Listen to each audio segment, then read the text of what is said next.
Well, amid its war with Hamas, Israel's strongest ally, United States, has doubled down its support for the country.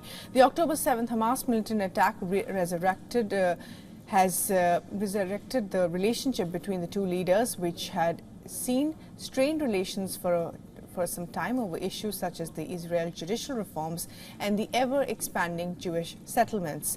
But have all the differences now been set aside?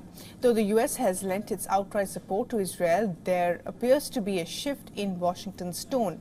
The Biden-Netanyahu relationship is now further being tested with an expected Israel invasion of Gaza.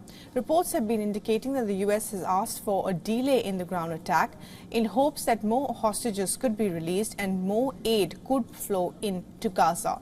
And amidst this, Biden has renewed calls for a two-state solution.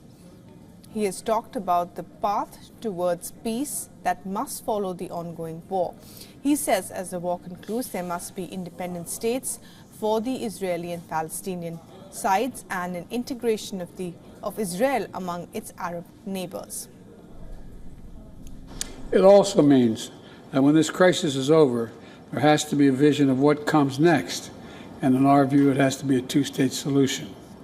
It means a concentrated effort from all the parties, Israelis, Palestinians, regional partners, global leaders, to put us on a path toward peace.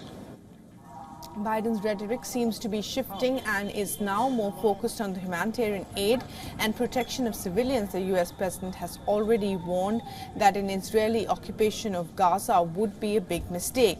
Biden also called for an end to the escalating attacks by Israeli settlers against Palestinians in the occupied West Bank, an issue which has been raised by the White House before the war as well. The crisis in West Asia appears to be a test of the Biden administration as well. This as it balances its diplomatic ties and tries to avoid a humanitarian crisis while seeking to prevent the conflict from expanding and from eventually hurting its interests in the region.